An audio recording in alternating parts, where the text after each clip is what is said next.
Have you heard of a fire and brimstone sermon? It means the kind of sermon where, and again, these were more popular and common in the past, but in which the preacher talks about hell and damnation and tries to scare people and convince them to repent and do the right thing. Well, the sermon today is going to have some fire and brimstone in it, because the stories in the Lord's Word have some fire and brimstone in them. And people can have some pretty confused ideas about those stories. So it's important for us to understand, what is the Lord teaching us about in those difficult texts? We've been doing a series of talks about our spiritual reality, and last time we talked about heaven. And wouldn't it be nice to talk about heaven some more? And we probably will. But if we want to have a full picture, an accurate picture of our spiritual reality, we can't just talk about heaven. We have to expand our view to also include the hard stuff, the hell, the fire and brimstone stuff, eternal punishment. Some of the saddest and hardest things need to be part of our picture because that is part of reality.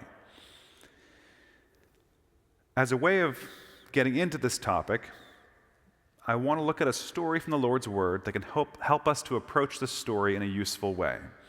And it's actually the first time that fire and brimstone show up in the Lord's Word. It's the story of the cities of Sodom and Gomorrah.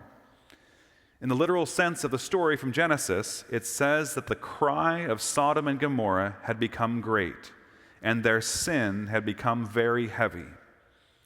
And so it says that Jehovah made it rain brimstone and fire on those cities and destroyed them. And this is the way stories like this are often told in the Lord's Word in the literal sense. God seems to be punishing people for doing evil, often with fire. But the part I want to focus on actually happens about a day before the brimstone and fire come raining down. Jehovah had revealed to Abraham what he was about to do to Sodom and Gomorrah, and then Abraham approaches to ask a little question of Jehovah. He says, "Will you also consume the just people with the wicked? Are you going to also burn up the good people along with bad people in those cities?" Because Abraham's nephew Lot was in that city and his family. And Abraham carries on, "Perhaps there will be 50 just people in the midst of the city. Will you also consume and not spare the place for the sake of the 50 people who are in the midst of her? Far be it from you to do according to this thing, to cause the just to die with the wicked, so that the just be as the wicked. Far be it from you. Shall not the judge of all the earth do judgment?" The way Abraham talks to Jehovah here is often how we want to talk to the Lord when we're thinking about hell. We think we need to convince the Lord to be fair. "Lord, if you destroy the city, maybe you'll destroy some good people with the bad people. Did you think about that? You wouldn't want to do that. Surely you would want to do things fairly, right, Lord? Come on now." In the story, absurd though it is, the Lord goes along with what Jehovah or what Abraham is doing. He says he will not destroy Sodom and Gomorrah if there are 50 people, 45, 40, 30, 20, 10. Jehovah says, if there are 10 good people there, I will not destroy it. In the end, there are 3 sort of good people there, Lot and his 2 daughters. And if you know the story, those are not the best of people. But still, the Lord sends his angels and drags those very flawed people out by the hand before Sodom and Gomorrah are destroyed. And the point here is, we do not have to convince the Lord to want to save people. We do not have to try to convince him to be forgiving, to be merciful, to be understanding, to be loving, to want nobody to go to hell. That's where he's already at, times infinity. The Lord is love itself, mercy itself, forgiveness itself. Hell is a terrible thing to consider.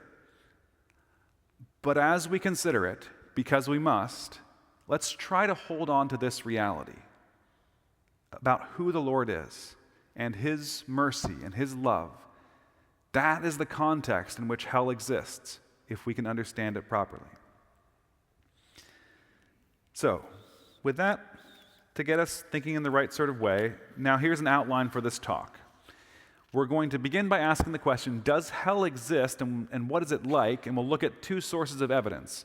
Evidence from the world that we live in, and then also from the Old and New Testaments. And once we've done that, then we'll turn to the teachings for the new church and some of the amazing revolutionary ideas that we have in those books. So first, what's the evidence in the world? When we look around at the world, do we find evidence that hell exists? Yes. Think about the things that people describe as being hell or being hellish. One of the things people say is war is hell. And a lot of us, perhaps most of us here, are hugely fortunate and have not experienced war. But I don't think that anybody who has experienced war would be hard to convince that hell is real, because they have experienced a living hell. And you can think through the terrible laundry list that is human history and think of all the awful things that human beings have done to one another over those thousands and thousands of years. All the times of people hurting each other, controlling each other, just doing pretty much anything one can think of that's terrible to one another. Those are all hell. Those things certainly do not come from heaven and the Lord, so they must come from somewhere else. So if we look around at the world, we can find plenty of evidence of hellish things, hellish behavior, hellish influence, and hellish experiences. And from looking at these things, we can see it in this world, but it's hard to know what that means about life after death, except that it would be rather surprising if that stuff only existed here and after death was not a reality at all. But to see what things are like after death, we'll turn now to revelation from the Lord, to the Old and New Testaments. In the Hebrew of the Old Testament, there's one main word that sometimes is translated hell in English, and that's Sheol. But, as Hebrew words often are, it has a range of meanings. Sheol can mean just a pit or the grave. Someone goes down to the grave, to Sheol. It can also just mean the realm of the dead, sort of like an underworld kind of idea, where people go when they die. Not necessarily a place of punishment or only for bad people. And then there are other times when it does seem to be talking about specifically a place of punishment. And so it doesn't sound like a pleasant place to go, but it's not a whole lot to go on if we want to use that to construct a picture of what hell after death will be like. When we turn to the New Testament, we start to get a clearer picture. For one thing, we see many stories in the Gospels of people being possessed by demons, and the Lord and the disciples casting out those demons. Those demons must have come from somewhere and must have gone back somewhere when they were cast out. And the fact that they are doing these terrible things to people gives us a sense of the motivation of those beings wherever they came from. In the New Testament, one of the words you run into in discussions of hell is Gehenna. One of the meanings of Gehenna is a particular geographical place, the Valley of Hinnom. It was a place just outside the city of Jerusalem where people were sacrificed in fire, where children were offered as sacrifices through burning. And it seems that what happened is the word for that physical place where that terrible thing happened with fire became a word for a place for burning after death. Here are a couple of times the Lord used that word. He says, "And if your foot causes you to sin, cut it off. It is better for you to enter life lame than having 2 feet to be cast into Gehenna, into the fire that shall never be quenched." He also said, "But I will show you whom you should fear. Fear him who, after he has killed, has the power to cast into Gehenna. Yes, I say to you, fear him." So now, a little more clearly than the Old Testament, we're talking about a place or something we experience after death that seems to be avoidable. If you do certain things, you don't have to go there. But if you do the wrong things, if you do sin, you will go there and experience punishment that involves fire somehow. Another word that comes in the New Testament is the Greek word Hades, which you might remember is also, in Greek mythology, the name for the place of the underworld, which includes a place of punishment called Tartarus. It's also the name for the sort of deity of that place, the guy in charge in Greek mythology, Hades. So that word comes up a few times in the Gospels and being used to describe a place of punishment after death. For example, in the parable of the rich man and Lazarus, the rich man is tormented in flame in Hades. And other parables also talk not necessarily with the word Gehenna or Hades, but about a place of punishment and burning. In the parable of the sheep and the goats are told to depart from the king into everlasting fire prepared for the devil and his angels. And other parables talk about bad people being sent into outer darkness with weeping and gnashing of teeth. Now, these are parables, and parables are not usually meant to be taken entirely literally. Like, nobody expects heaven to be literally like a mustard seed. So it's a little unclear how literally we should take these descriptions of hell. And the same goes for the descriptions of hell in the book of Revelation. There's visions that John sees. For example, you see descriptions of the bottomless pit, out of which smoke arose like the smoke of a great furnace. And you also find descriptions of a lake of fire and brimstone, like we read about in our lesson. And the dragon and the beast and the false prophet are all cast into the lake of fire, burning with brimstone. And intriguingly, it even says that death and Hades were also cast into that lake of fire. And so the lake of fire seems to be describing a place of perpetual fiery torment for the dragon, the beast, and the false prophet, but also for normal people who are not found written in the book of life. So what do we do with all this? To the question, does hell exist and what is it like? The Old and New Testaments seem to answer, yes, it exists, and it's a place of fiery torment. However, all these ideas and images are contained in language that seems very concrete, but also seems to be symbolic in some way. And we can glean certain ideas from them, but it's by no means a clear picture. This is what hell is like, and this is how it's set up and how it works. That's not what we get from the Old and New Testaments alone. To try to get a clear picture of hell, there'll be some assembly required, and there'll be rather large gaps and room for interpretation. And so over the hundreds of years of Christian history, many different people have tried to put together a cohesive idea of hell, and not surprisingly, they've come up with some strange ideas. Now, we might think that surely our God would want us to know what hell is actually like. Surely he would help us to understand what things are literally true and what things are meant more figuratively. And yes, our God does want that. And yes, our God did do that through the teachings of the new church, written down by his servant Emanuel Swedenborg. The first book that Swedenborg published was called Arcana Celestia, and it has excerpts describing times when Emanuel Swedenborg was allowed to go down into hell and see terrible things and write down what they were like. And you can look those up and be terrified. And then after all the books of Arcana Celestia were published, then a book, Heaven and Hell, was published, which draws together a lot of those teachings about hell. Most of the book is about heaven, but there is the and hell section, and you can read that, and probably should. And then Swedenborg published a lot more books that continue to flesh out this idea of what hell is like. So now, let's turn to those teachings. I'll share just a few of the revolutionary things the Lord taught about hell. The first thing that you take away from reading about hell in the teachings for the new church is a much better sense of the Lord's role in it.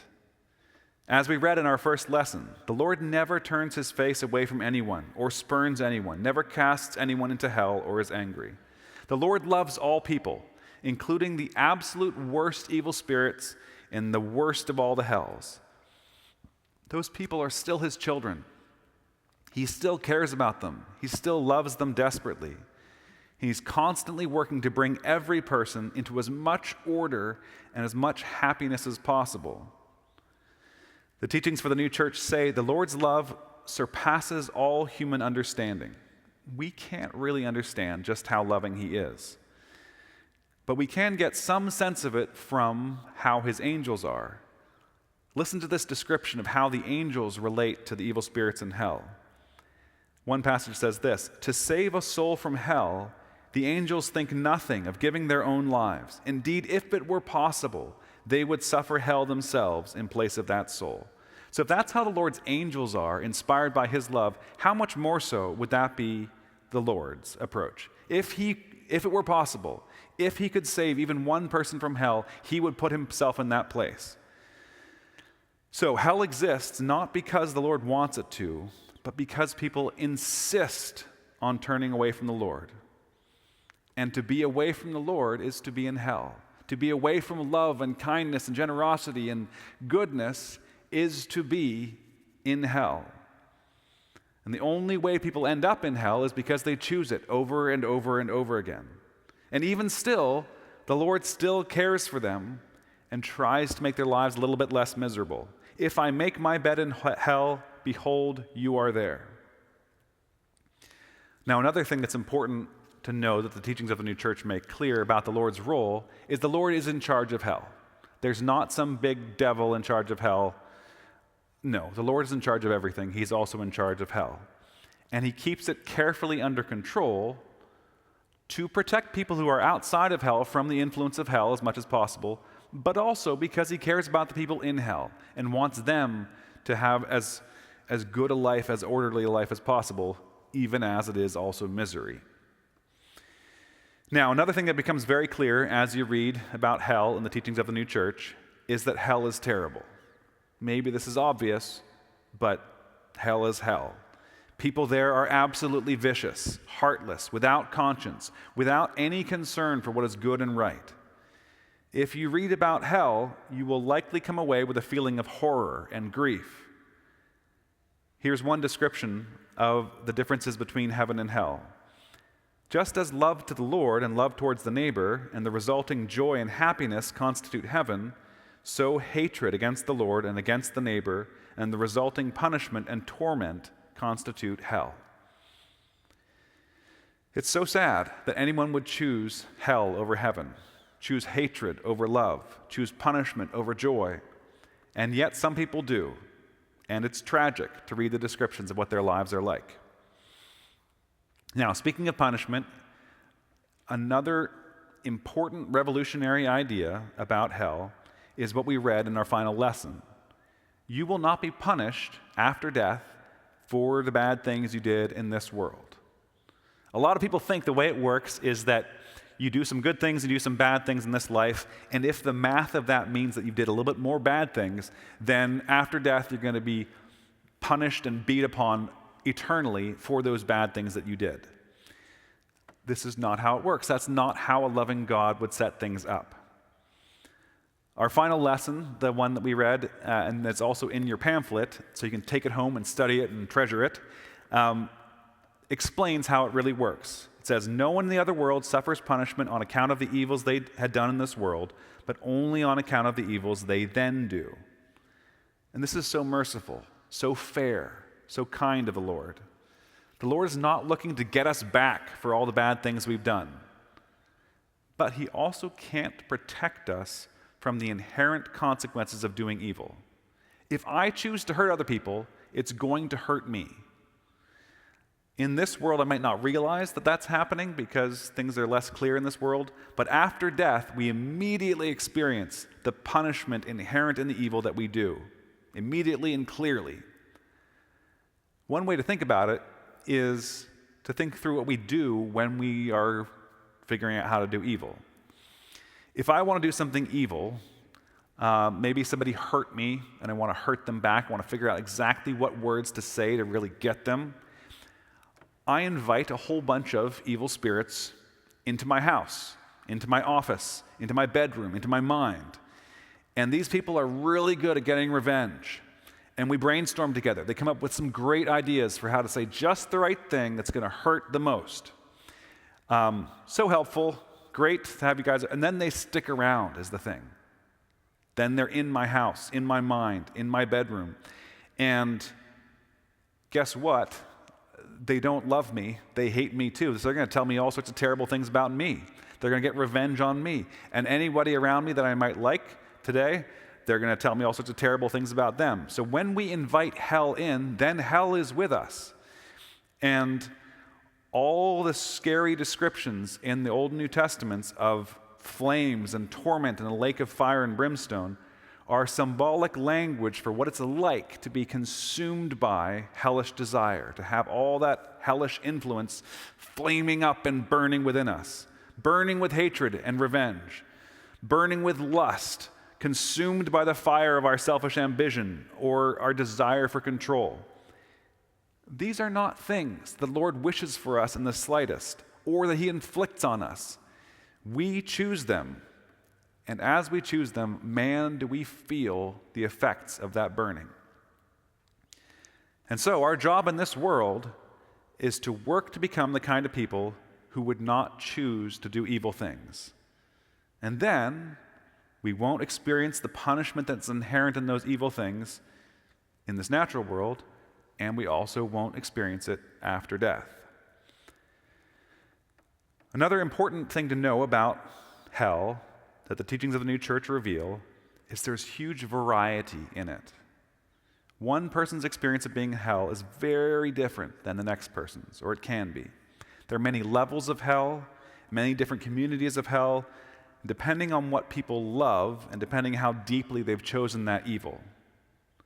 Maybe you've only experienced lesser forms of hell in your life, and if so, praise the Lord. But even if it's a minor form of hell, take that thing that you've experienced or are experiencing right now and multiply it times infinity. That can still be hell. Say it's just being petty about certain things. Do you want to be petty about things forever? Or do you want to be self-righteous forever? Do you want to be worrying about how you look forever? Are these things the same as wanting to murder someone forever? No. But can they still be forms of hell? Yes. Lord, save us from the minor forms of hell and the major forms of hell. They're all hell. Let's run away. Another strong impression that you get from reading about hell in the teachings of the new church is that hell is very powerful and very manipulative. The evil spirits are so good at what they do, so good at confusing us, seducing us, enticing us, convincing us, manipulating us into doing hellish things. It's absolutely clear that if all we had to fight against hell with was our own wits and willpower, we would lose every single time immediately. Not even a contest. Whatever effort we make, they would know that. They would see it coming, and they would counter it in such a subtle way, we didn't even realize that they'd tricked us into doing the same thing again. They're too quick. They're too powerful. They're too smart. We should be scared of hell and the evil spirits. The minute we think we've got them handled, we're going to be trussed up with nothing in our pockets, naked in the corner. Like they just are way more powerful than us. But the Lord can handle them. The Lord knows all their tricks. He's omniscient. That's better than what they know. He knows all their techniques, and he can protect us from all of them and all of their attacks if we strive to follow him and his commandments. So this brings us to the perhaps predictable conclusion. There's a lot more that we can learn and understand about hell and the role it plays in our spiritual reality, but the most important thing to know is how to avoid going to hell after death. And the way we do that is by learning how not to go to hell right now. We need to know that hell exists. We need to take it seriously, to be appropriately scared of the fire and brimstone of hell. Even if they're symbolic, they're still terrifying. And when we reflect on and contemplate hell, we should also always be thinking about the Lord too, having him and his love as a crucial part of that picture. Remember that with the Lord's help, people have been successfully fighting back against hell for thousands of years. And so we'll end with some encouragement from the early days of the Christian church, from Paul's letter to the Ephesians. Finally, my brethren, be strong in the Lord and in the power of his might. Put on the whole armor of God, that you may be able to stand against the wiles of the devil. For we do not wrestle against flesh and blood, but against principalities, against powers, against the rulers of the darkness of this age, against spiritual hosts of wickedness in the heavenly places. Therefore, take up the whole armor of God, that you may be able to withstand in the evil day, and having done all, to stand. Amen.